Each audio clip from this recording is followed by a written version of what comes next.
우리 기독교는 신비주의는 아니지만 막 신비주의를 추구하는 건 아니지만 기독교 신앙은 그 자체가 신비입니다.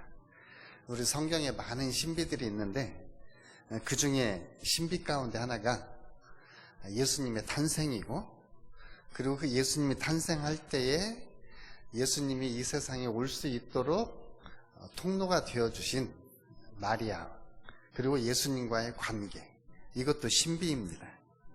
그리고 예수님에 관해서 더 많은 지식들을, 그리고 더 많은 숨겨진 사실들을 그래도 가장 많이 아시는 분이 바로 마리아일 것입니다. 그래서 그 마리아, 예수님에 관해서 많이 알고 있고 또 예수님에 대해서 많은 증언들을 해주셨을 거예요. 그럼에도 불구하고 이 마리아가 가지고 있는 예수님에 대한 모든 비밀들, 감추어진 비밀을 우리가 신비라고 이야기하죠. 그것을 다 알 수는 없지만 그래도 마리아에게 있어서 중요하게 우리가 배워야 될 그러한 신비 가운데 하나는 예수님에 관한 진리를, 그리고 예수님을 잘 수용하고 받아들였다라고 하는 것입니다. 예수님이 태어나실 때부터, 수태할 때부터 예수님이 십자가에서 죽으시고 부활하시고 승천하시고 성령 하나님을 보내주신 것까지 모든 날 동안에 예수님을 가장 가까이에서 지켜보셨던 분, 바로 그분이 마리아입니다. 예수님의 많은 표적과 기사를 행할 때 가까이에서 그것을 보고 그것을 다 마음속에 새겨두었던 분이 바로 마리아예요. 그리고 마지막 순간에는 오늘 말씀처럼 예수님의 죽음의 현장에까지 함께 하셨습니다. 마리아는 예수님에게 관련되어진 모든 일들을 그 마음에 새겨두고, 그리고 그 마음 속에서 그것을 기억하고, 그리고 또 이 예수님에 관한 신비를 알고자 하는 사람들에게 이 예수님을 알려주는 이 일을 감당을 하였습니다. 그렇지만 한편에서는 이 마리아는 사람으로서 겪기 어려운 정말 힘든 일을 겪습니다. 너무나 마음에 부담되는 일이었고 또 사람들에게 쉽게 말할 수 있는 그러한 처지도 아니었습니다. 예수님의 탄생에 대해서도 쉽게 말할 수 있는 처지가 아니었습니다. 더 나아가서 예수님이 십자가에서 죽으시는 그 모습을 보는 것은 어머니로서는 정말 힘들고 어려운 순간이었습니다. 물론 저와 여러분들은 예수님이 부활하셨다, 예수님이 승천하셨다, 이 사실을 알고 있기 때문에 그 예수님이 좀 있으면 부활하실 건데 이렇게 생각할 수도 있어요. 그런데 막상 그 현장에서 마리아는 예수님이 부활한다고 하는 사실을 여러 차례 말씀을 하셨지만 정말일까? 이렇게 생각도 했을 수 있어요. 그러니까 이 마리아는 얼마나 그 순간에 힘들고 어려웠겠습니까? 그럼에도 불구하고 이 마리아는 모든 것을 다 말할 수 없는, 그리고 마음속에 품고 사는 이러한 삶을 살았습니다. 저희 선배님 한 분이 그러시더라고요. 내가 젊었을 때는 할 말 다 하고 살았다. 그래서 아내한테도 할 수 있는 말 다 했고 자녀들에게도 할 수 있는 말 다 했는데 올해부터는 이제 내가 그렇게 말 다 하지 않기로 했다. 그래서 나이가 몇 살인데 그랬더니 75세래요. 그래서 올해부터는 아내가 뭐라고 하면은 그렇습니까? 이렇게 하기로 하고, 또 자녀들이 뭐라고 하면 그럴 수도 있겠다. 그 전에는 계속 명령만 하다가 올해부터는 좀 말을 바꾸겠다, 그렇게 해서 해본다는데 하루아침에 그 버릇이 바뀌시나요? 안 바뀌어지죠? 누가 말하고 싶은 거 다 하고 살 수 있는 사람 없습니다. 어쩌면 마리아도 예수님의 탄생, 예수님에 관한 신비, 예수님의 표적과 기사를 행할 때 그것을 보고 막 말을 하고 싶었겠지만 어찌 보면 마음속에 다 담아두고 생각만 했던 그러한 모습입니다.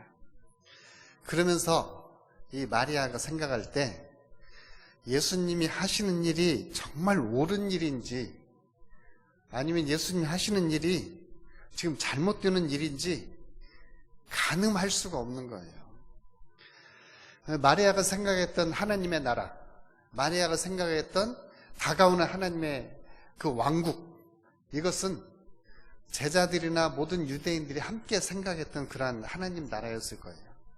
그래서 예수님이 백마탄 왕자처럼 군사들을 모으고 제자들을 모으고 그래서 그 사람들과 함께 유대 독립을 꿈꾸고 그래서 예루살렘에 가서 왕이 되어지는, 어쩌면 이런 것을 꿈꿨을 수도 있어요. 그런데 이 꿈이 한순간에 무너지게 만들었던 것이 바로 예수님이 십자가에서 죽으시는 모습이에요. 그 전에 마리아는 또 사람들이 하도 뭐라고 하니까 그것 때문에 휘둘린 경우도 있어요. 저기 예루살렘에서 내려온 바리새인들이 예수님을 향해서 뭐라고 말하냐면 바알셉을 지폈다, 예수가 귀신의 왕에 사로잡혔다, 이렇게도 말하고, 또 동네 사람들은 예수님을 향해서 뭐라고 말하냐, 미쳤다. 우리 말은 미쳤다라고 하는 의미가 두 가지가 있어요. 하나는 그냥 정신이 혼돈한 걸 미쳤다라고도 말하지만 어떤 목적에 다다른 것도 미쳤다고 그래요. 그러니까 막 이 예수님의 형제들이나 그 동네 사람들이 미쳤다고 할 때는 어떤 목적을 이룬 것이라기보다는 정신이 혼돈하다, 귀신에 집혔다, 이렇게 생각을 했던 거예요. 그래서 동생들하고 어머니하고 예수님을 잡으러 갑니다. 사람들이 하도 뭐라고 하니까. 그랬더니 예수님이 갑자기 또 뜬금없는 말씀을 하세요. 누가 내 형제고 자매고 모친이냐? 하나님의 뜻을 행하는 자가 형제요 자매요 모친이니라. 그러니까 마리아는 어떻게 보면은 예수님이 정말 하나님이 약속하신 하나님의 사람인 것 같기도 하고, 또 사람들 말 들으면 예수님이 하는 것이 잘못하는 것 같기도 하고, 이러면서 모든 걸 다 마음에 두고 살았습니다. 마지막 순간에 십자가에 달릴 때는 모든 꿈이 다 사라지는 것처럼 느꼈어요. 누가복음의 24장에 있는 제자들처럼 우리는 그 사람이 이스라엘의 희망이라고 생각했지만 그 사람이 로마 군인들에 의해서 십자가에서 힘없이 죽었다. 힘없이 죽었다. 어쩌면 마리아도 그렇게 생각할 수 있어요. 정말 예수가 이 시대의 희망이다라고 생각했겠는데 십자가에서 너무나 힘없이 죽는 거예요. 그리고 십자가에서 하는 말, 다른 말들은 잘 못 들었는데 이 말씀만은 꼭 들었어요. 요한한테, 그리고 어머니한테 했던 말, 여자여 보소서 아들이니이다. 그러고 나서 요한한테는 내 어머니라. 어머니한테 마지막 순간에 이렇게 한 말씀을 남겼습니다. 그러니까 예수님이 하시는 하나님 나라의 사역을 이 어머니 입장에서 볼 때는 잘 이해가 안 되는 거예요. 그런데 예수님은 하나님 나라의 귀한 사역을 감당하는데 가장 귀중했던 하늘의 일이 아닌 땅에서 마지막으로 할 수 있는 가장 귀중한 의무, 그것은 바로 어머니에 대한 섬김이었습니다. 그래서 장남으로서 어머니를 마지막까지 섬겨야 되는데 이제 그 일을 수행하지 못하기 때문에 어머니를 섬기는 일을 바로 요한에게 부탁을 합니다. 예수님은 어머니를 섬기는 일, 바로 그 의무를 마지막까지 기억하고 그것을 수행하는 일을 하셨습니다. 그리고 더 나아가서 예수님은 공생의 기간 동안에 어머니를 계속해서 섬기셨을 뿐만 아니라 그 당시에 여성들의 지위를 상당히 높이신 분이 바로 예수님이시다. 구약성경에 기록되던 당시 유대인들은 여성에 대해서 그렇게 높이 생각을 하지 않았습니다. 원래 성경에서는 남성과 여성이 동등한 자리에 있다라고 하는데 그것에 대해서 편견을 가지고 해석하면서 여성을 남성보다 좀 못한 존재로 이렇게 취급했던 그런 시대가 있었어요. 바로 지금 성경에 기록되던 시대에 유대인들이 그런 생각을 했습니다. 우리 대한민국은 남성과 여성을 동등하게 봅니다. 그래서 남성이든 여성이든 동등한 그러한 자리에 있습니다. 저희도 총회에서 여성 목사와 남성 목사, 옛날에는 목사 안수 받을 때 남성, 남자 이렇게 돼 있었거든요. 근데 이제 그게 없어졌더라고요. 그래서 여성도 남성도 똑같이 그냥 인간으로서의 목사가 이제 되는 거죠. 우리나라는 남성과 여성이 동등하게 합니다. 그런데 이제 우리 국회에서 또 일부 로비하는 사람들이 성평등, 양성평등을 성평등으로 바꿉니다. 성평등으로 바꾸어서 무엇을 하느냐? 제3의 성. 그래서 남성과 여성 이외의 기타 성. 그리고 그 성 가운데 자기가 생각하는 성이 인지하는 성. 그래서 내가 남성으로 지금 60년을 살았는데 어쩐지 꿈에 내가 여자가 됐어요. 그러면 오늘 아침에 일어나면 내가 여성이다 라고 생각하면 여러분들 황당하겠죠? 그런데 그것을 인정해 주라는 것이 나쁜 포괄적 차별금지법이에요. 그래서 저와 여러분들은 이런 나쁜 차별금지법이 만들어지지 않도록 기도도 해야 되겠고, 또 서명 날인할 때 서명도 해주는 행동도 하시고, 그렇게 해서 우리 모두가 평등하게 살아가는 우리 한국, 대한민국이 되기를 함께 기도하고 또 추진해내야 될 줄로 믿습니다. 다시 본문으로 돌아옵니다. 예수님께서 살아계실 때에 여성들을 포함해서 모든 사람들에게 동등하게 예수님은 대하십니다. 그리고 예수님이 하셨던 생각은 굉장히 급진적인 생각이었어요. 당시 사람들이 받아들일 수 없을 만큼 예수님은 여성을 존중히 여겼습니다. 그때 유대인들이 가지고 있던 생각 가운데 하나가 세리라든지 창기라든지 이런 사람들은 삼류 시민, 도저히 하나님 나라에 갈 수 없는 사람이라고 생각하는 그런 시대였어요. 그런데 예수님이 의식적으로 살아가는 바리새인들보다는 오히려 하나님 나라의 복음을 받아들이는 세리와 창기가 먼저 하나님 나라에 들어갈 것이다, 이렇게 가르쳤어요. 물론 예수님께서 창기의 어떤 부도덕한 행위라든지 그들의 방종을 인정하시지는 않았습니다. 그들이 죄가 있음에도 불구하고 하나님 나라를 받아들이는 것에 대해서는 예수님께서 인정을 하신 거죠. 그리고 그들이 바로 하나님 나라의 백성이 될 것이라고 했다. 당시 사람들이 받아들일 수 없을 만한 하나님 나라의 복음을 예수님은 전하십니다. 모든 사람들이 비웃던 여인이 예수님에게 향유를 붓습니다. 그러고 나서 예수님을 향해서 사람들이 비난을 합니다. 저 향유를 부은 사람이 어떤 사람인가 저가 선지자라면 알았을 텐데, 그런데 예수님은 오히려 내 장례를 준비하는 것이다, 이 복음이 전파되는 곳에 저 여자가 행한 것도 함께 증거되어질 것이다, 이렇게 하시면서 그 당시에 예수님을 섬기고 예수님 주위에 있던 여성들을 굉장히 존중히 여기는 모습을 봅니다. 예수님의 제자들도 여성을 이렇게 좀 낮게 보는 그런 그 시대의 문화가 있었어요. 우리 대한민국 남성들이 다 가부장적인 권위를 가지고 사는 것처럼 그때도 그런 모습이 있었던 것 같아요. 그래서 예수님께서 요한복음 4장에 보면, 요한복음 4장이 무슨 내용 나오는지 아시죠? 잘은 몰라도 예배하는 자가 영과 진리로 예배할지니 이것은 다들 아실 것이고, 사마리아 여인과의 대화가 나옵니다. 그런데 그 대화하는 모습을 보면서 제자들이 이상히 여겼다라고 성경에 기록하고 있어요. 이상히 여겼다고 하는 것은 제자들이 예수님이 여성분과 이야기하는 것이 낯설게 느껴졌다, 이 말이에요. 어떻게 우리 랍비가 저 여성과 대화를 하고 있다는 말인가? 이게 너무나 낯설게 느껴졌던 거예요.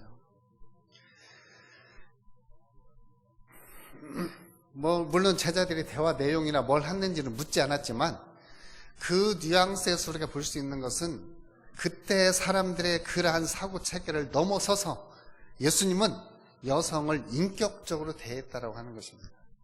그 여성과 인격적인 대화를 나누었고 우리가 아는 대로 바로 하나님 나라의 복음을 그 여인에게도 동일하게 선포를 했습니다. 바로 예수님은 여인들을 존중히 여기는 삶을 사셨습니다. 그 여인 가운데 대표적인 여인으로 나오신 분이 오늘 마리아입니다. 그리고 그 마리아를 기억하고 잘 섬김을 받을 수 있도록 제자에게 부탁하는 모습입니다. 그래서 지금부터 제가 여러분들에게 몇 가지의 질문을 던질 것입니다. 그 질문의 대답은 예수입니다. 제가 질문하면 예수! 이렇게 대답하시면 됩니다. 하나님이신 예수께서 당신과 대화할 수 있도록 당신을 인격적이고 귀중히 여김받을 수 있는 인격체로 높여주신 분이 누구십니까? 아이고, 잘하셨습니다. 여러분과 여러분의 가족을 보호해 주시고 또 항상 필요를 넉넉하게 채워주시는 분이 누구십니까?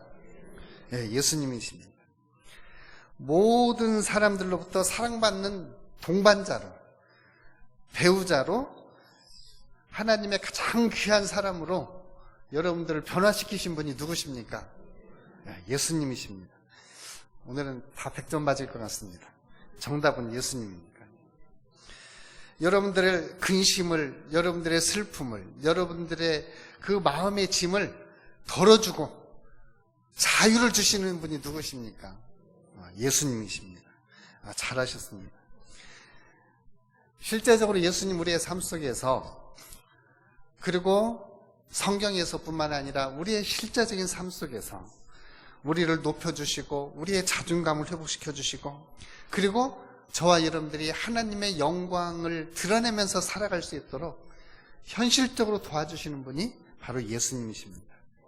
오늘 예수님이 저와 여러분들의 삶에 다시 한번 개입하셔서 존중이 여김을 받는 하나님의 사람들로 인도해 주시기를 축복합니다.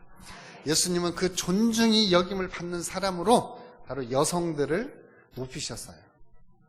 그 여성의 대표적인 분이 바로 어머니이십니다.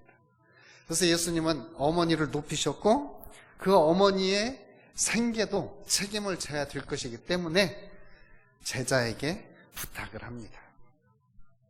우리가 실제 세계 역사라든지 우리 한국 역사에서도 보면 우리가 복음을 받았음에도 불구하고 여성들의 지위가 높아진 것은 그렇게 많지가 않습니다. 미국 같은 경우는 나라가 세워지고도 100년 넘도록 여성들에게 참정권이 주어지지 않았어요. 여성들에게 투표권이 주어진 것은 한국이 훨씬 빠릅니다. 대한민국은 1948년 여성들에게 참정권이 주어지고 재헌 국회의원을 선거했지만 미국은 1954년 그 후에야 여성들에게 참정권이 주어졌어요. 그러니까 미국이 자유의 나라라고 하지만 우리나라가 훨씬 앞선 자유의 나라입니다. 이게 우리 하나님께서 우리 대한민국에 주신 축복이라고 생각을 합니다. 여성들을 굉장히 존귀히 여겼고 여전히 차별받는 그러한 세상 속에서도 하나님께서 이 나라 가운데 이런 복음의 은혜들을 주셨습니다. 그것은 예수님께서 바로 여성들의 지위를 높여주셨고 특별히 어머니를 잘 돌보셨다라고 하는 것입니다. 실제 예수님이 태어나셔서 8일 만에 이렇게 성전에 가서 예배할 때 시몬이라고 하는 분이 와서 예수님에 대해서 예언할 때 마리아한테 뭐라고 혹시 예언했는지 기억하세요? 누가복음에? 많은 사람의 비방을 입을 것이고 칼이 내 마음을 헤이는 것 같을 것이다 라고 마리아에게 예언을 해줘요. 그러니까 예수님의 일생 동안 예수님은 많은 사람들의 비방을 받고 마지막 예수님의 죽음을 마리아가 지켜봐야 되는 이 애통함, 마음을 칼로 자르는 것 같은, 마음을 칼로 자르는 걸 우리가 뭐라고 그러냐면 간절이라고 말합니다. 간이 끊어지듯이. 그런 비극과 그런 아픔을 이 마리아는 경험을 하죠. 그 슬퍼하고 그리고 눈물을 흘리고 있는 그 어머니를 보면서 예수님은 자기가 인성을 가진 사람으로서 마지막 부탁을 하는 겁니다. 어머니 보십시오. 아들입니다. 그러고 나서 그 어머니의 미래를 육신의 동생들이 아닌 바로 사도 요한에게 부탁을 합니다. 어찌 보면 예수님의 어머니 마리아는 정말 슬프고 지금 고통의 순간을 맞이하고 있습니다. 그런데 아들로서 예수는 마지막으로 그 어머니에 대한 자신의 의무, 어머니에 대해서 자기가 해줄 수 있는 최고의 예우를 그 제자에게 부탁을 하고 있는 것입니다. 슬픔 가운데 빠져있는 마리아에게, 그리고 정말 마음속에 큰 고통을 느끼고 있는 마리아에게 마지막 예수님이 해줄 수 있는 것은 그의 미래를 책임져 줄 수 있는 제자를 위촉하는 것이었습니다. 물론 동생들이 잘 돌볼 것이라고 생각할 수도 있지만 예수님은 전통적인 가정적인 섬김이 아니라 그리스도 안에서 다시 맺어진 형제들에 의해서, 하나님 나라의 백성들에 의해서 어머니가 섬김받기를 예수님은 원하셨던 것입니다. 예수님은 가장 가까운 관계에서 의무를 온전히 수행하는 삶을 사셨습니다. 예수님은 가장 가까이 있었던 어머니를 제자들에게 부탁함으로써 자신이 행할 마지막 의무까지 다 수행하는 모습을 우리는 봅니다. 우리는 대부분 사람들은 이렇게 말들을 많이 합니다. 나한테 중차대한 책임을 맡겨주면 나는 그 일을 잘 감당할 것이다. 그렇게 말들을 또 하고 또 그런 책임을 맡으면 뭐 다들 잘 합니다. 그래서 대부분 사람들은 조금 사소한 일 맡기면 내가 그것밖에 안 되는 것 같아 하면서 오히려 좀 경멸하고 그럴 수도 있습니다. 우리 내년이 아니고 2021년에 우리 이제 교회 35주년 이제 기념을 맞이하면서 우리 임직식도 하게 될 것이고 일꾼들도 뽑을 것입니다. 이제 만약에 우리가 장로님이 되든 권사님이 되든 또 이렇게 안수 집사님이 되든 집사님이 되고 이렇게 직분을 맡으면 직분 자체가 섬기는 일입니다. 그런데 이게 잘못돼서 율법주의적인 사고체계나 아니면 유교적인 사고체계를 갖게 되면 장로인 내가 집사보다 더 신령하고 더 영적이고 더 뭐 한 것처럼 이렇게 생각하기가 쉬워요. 그런데 그것은 아니라는 거죠. 제가 목사이기 때문에 신령한 것이 아니라 그리스도인이기 때문에 신령한 것이고요. 저는 목사의 직분을 맡았기 때문에 다른 분들보다 성경을 더 많이 읽고 성경을 많이 연구하는 것이지 그런 거예요. 제가 막 여러분보다 훨씬 더 신령하다, 그게 목사이기 때문이다, 그것은 아니라는 거죠. 그러면 여러분들이 뭐 나나 저 사람이나 똑같네? 그러면서 여러분들이 저를 무시하나요? 뭐 물론 무시할 수도 있습니다. 뭐 무시당해도 싸죠. 그렇지만 가르치는 자와 좋은 것을 함께 나누고 가르치는 자를 존중히 여기는 것이 함께 배우는 자의 또한 성서적인 도리입니다.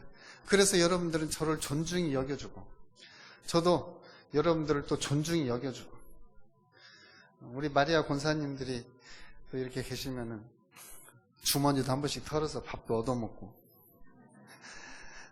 사랑하기 때문에 그러는 거죠. 어쩌면 이것이 바로 가까운 관계에서의 섬김입니다. 그래서 우리가 내가 영적으로 탁월한 지위가 아니라 작은 일에 섬길 때 하나님이 정말 크고도 귀중한 일을 우리에게 맡겨주시는 것입니다. 오늘 예수님은 이제 내가 죽는데 뭘 더 생각하겠어요. 그런데 죽음의 순간에도 어머니의 미래를 제자들에게 부탁을 해요. 어머니의 미래를. 어찌 보면 오늘 이 시대에 우리가 영적인 일이라고 하면서 소홀히 하기 쉬운 우리 인간관계의 일들이 있을 수 있습니다. 그런 일들을 다시 한번 이렇게 찾아보십시오. 예수님이 죽음의 순간에 이 일을 생각했다고 하는 것은 오늘 저와 여러분들도 소홀히 하기 쉽고 무시하기 쉬운 일, 그 일을 잘 생각을 찾아서 우리가 행할 수 있는 귀중한 아름다운 일들을 행하시기를 주님의 이름으로 축복을 합니다. 어느 목사님이 이렇게 조각을 하시는 목사님이시래요. 그래서 이 목사님이 예수님을 참 이렇게 한번 새기고 싶은데 이렇게 일반적으로 나오는 예수님 상이 자기 마음에 안 드는 거예요. 그래서 예수님 상을 좀 어떻게 하면 잘 새길까? 막상 조각하는 사람이 나무를 갖다 놓고 조각을 하려고 그러는데 조각도 안 되는 거예요. 그래서 이분이 기도하다가 어떻게 하면 좋을까요? 하고 기도하다가 깜빡 조는데 혼자 그렇게 이제 집중하면 또 꿈도 그렇게 꾸어요. 꿈을 꾸는데 좀 생각에서 좀 자유로워져 봐라. 그런 생각이 들더라고요. 그래서 지금까지 내가 봤던 예수상이 아닌 정말 그 로마 바티칸에 가면 피에타 상이 있잖아요. 이렇게 예수님 안고 있는 그 상. 그런 전통적인 그런 상이 아니라 예수님이 정말 보여주시는 예수님을 내 마음속에 구주로 섬길 수 있는 그런 예수상. 자기만의 그러한 예수님의 모습을 이렇게 새겨봤다. 그때 모든 사람들이 보면서 조각이 탁월하지는 않는데 정말 신앙으로 새긴 것 같다라고 사람들이 느낀답니다. 그래서 예수님 상인데 예수님 상이 아닌 것 같기도 하고 보는 사람들이 그렇게 느낀대요. 물론 우리 개혁교회는 그런 상들을 중요하게 여기지는 않습니다. 그래서 그 상을 보고 예수님의 은혜를 받는 건 아니지만 우리 모두가 예수님을 더 깊이 생각하고 예수님이 하셨던 일들을 우리가 배워나가는 것은 우리들에게서 필요합니다. 예수님은 마지막 순간에도 어머니를 생각했고 그 어머니를 예수님은 제자들에게 위탁을 합니다. 어찌 보면 저와 여러분들도 힘든 세상에서 우리의 의무를 수행하는 것이 어려울 수도 있습니다. 내가 교인으로서의 의무를 수행하는 것, 내가 배우자로서 의무를 수행하는 것, 또 자녀로서 의무를 수행하는 것. 우리 조순정 원사님이 계속 전화를 하시는데 실수로 들으시는지 지금 의도적으로 거시는지는 잘 모르겠어요. 부모를 섬기는 것, 또 내가 교회에서 맡은 직분으로 섬기는 것, 또 내가 교회에서 다른 사람들을 섬기되 어떤 분에게는 가르치는 것으로 섬기고 어떤 분에게는 또 봉사로 섬기는 이런 일들이 바로 우리 모두에게 하나님이 맡겨주신 귀한 의무라면 그 의무를 일생까지 우리가 일생토록 수행하고 장차 하나님이 주시는 하나님 나라의 상급을 누리시기를 주님의 이름으로 축복합니다. 기도하겠습니다. 아버지 고맙고 감사합니다. 예수님께서 마지막 사람으로서 행할 수 있는 의무는 바로 어머니에 대한 섬김이었습니다. 우리에게도 섬김을 기억나게 하시고 우리가 행할 수 있는 마지막까지의 섬김, 마지막까지의 순종 이루어 나갈 수 있도록 도와주옵소서. 예수님의 이름으로 기도합니다. 아멘.